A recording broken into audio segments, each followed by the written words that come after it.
Hi guys, so today I'm making leches for my dad's birthday, and so this is a quick video on how I do it. So first I start by preparing the milk, and the cake is made at least a day before I plan to present the cake, and I use 1 cup of evaporated milk, 1 cup of regular milk, and then 1 cup of condensed milk. And if you'd want to, you could even substitute cow's milk for another alternative. Either way, it's totally up to you. This is your cake and you can make it however you want. And when you've put all 3 in, make sure to mix it very well so that condensed milk is nicely mixed in there.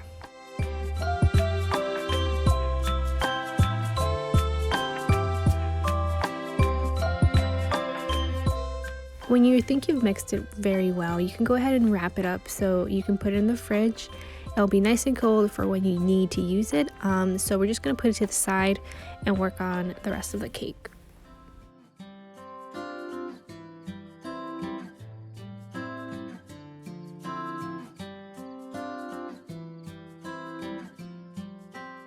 So I'm making this cake a day before my dad's birthday.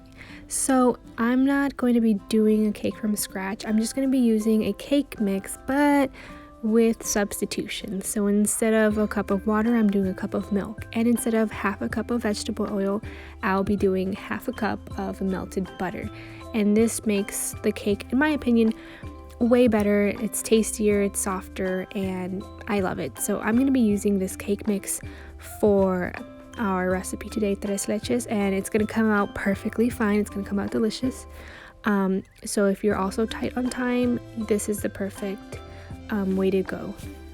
So when you have your cakes, just flip them over and put them to the side, and then put saran wrap on the bottom so that way it can soak the evaporated milk without causing a mess, and you can easily take it out later on. And also what I like to do, just to save me time for later when I'm evening out the cake, I cut off the top so I could just even it out, and also helps the milk kind of get absorbed by the cake.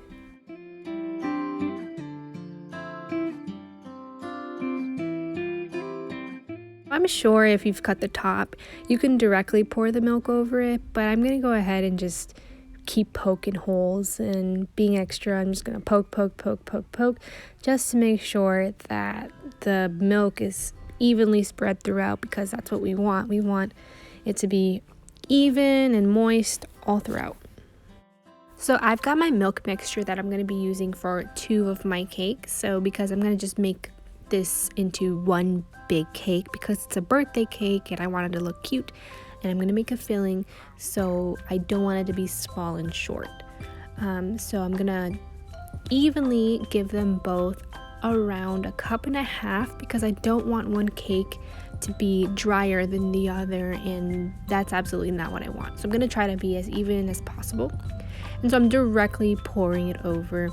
And so this is where the saran wrap comes in handy, because we don't want it to be a sticky mess when you try to get the cake out when you're gonna put it on a cake platter or whatever. So I'm still poking holes because I want it to go throughout, especially through the harder parts of the cake, which might have been baked too much. And I'm being really generous with my milk because I personally like it with a lot of milk. Other people don't. So this is where preference comes in. Some people don't like it too soggy, so don't put too much milk if you don't like it too soggy. Then you're going to put them in your fridge and let them soak overnight, which is what I did. And worst comes to worst, you can let them soak for about a couple hours at the least. This is the next day, and so I'm going to start by doing the filling. The filling is super easy to do. It's just heavy whipping cream and some sugar. I say sugar to preference because some people really don't like it sweet. And some people use confectioner's sugar. I just use regular sugar. I think it tastes good just the way it is. And so I'm going to use some sugar, and I'm just really eyeballing it.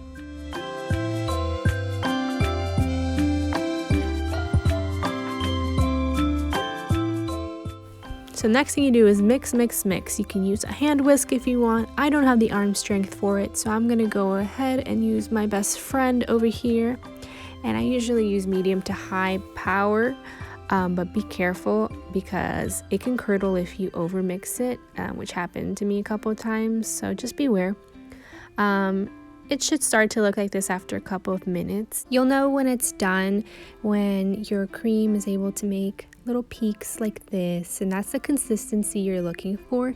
So now we're done, and I'm gonna go ahead and put the cake on a platter. So I've put some paper on the bottom half of it, and I'm trying to lift it up. So this is where you have to be careful because with the milk the cake has gotten heavier, so it's easier to break.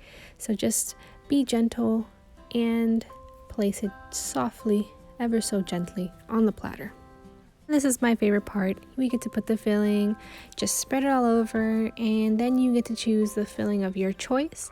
Today I want to use peaches, so this is the kind of peaches I want. I want sliced peaches, that way it comes with syrup and it's easy to decorate. But for the filling, I've cut up the little peaches instead of having them sliced, so that way when you cut the cake, everyone will get some peach in there.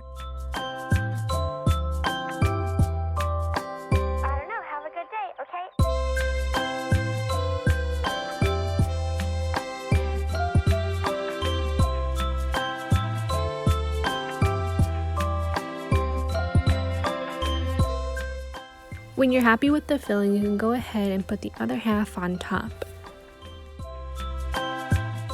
Now the last bit is to decorate the cake. I'm choosing to decorate it in a naked cake style. So for the rest of the cream, I'm going to put some cheese, some cream cheese, just so that the consistency is a little thicker than the filling. And I'm using the same amount of whipping cream, which is 1 cup, and then sugar to taste. Decorating is really fun, but it can also be really hard for some people. I know for me, it's hard to make it even throughout. So personally, my favorite style is the naked cake style because it can be sparse in some places. That is just the aesthetic of it. And you can go ahead and Google it. I think it's really cute.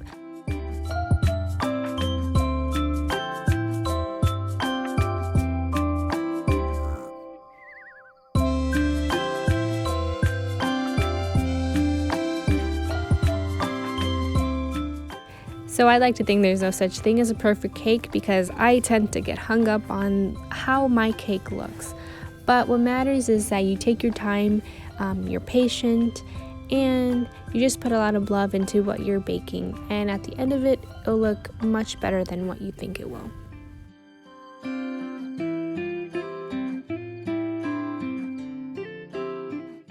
So with the rest of the cream that I have left over, I'm going to put it in a piping bag.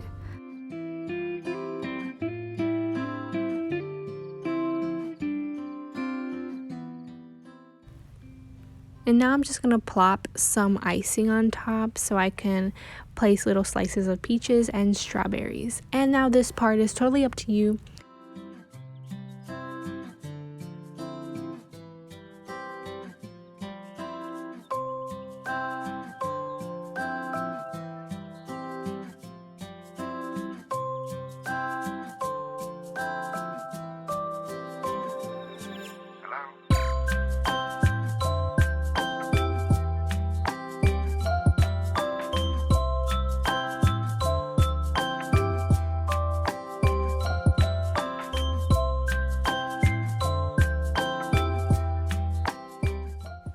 And here is the great reveal of the cake at the end.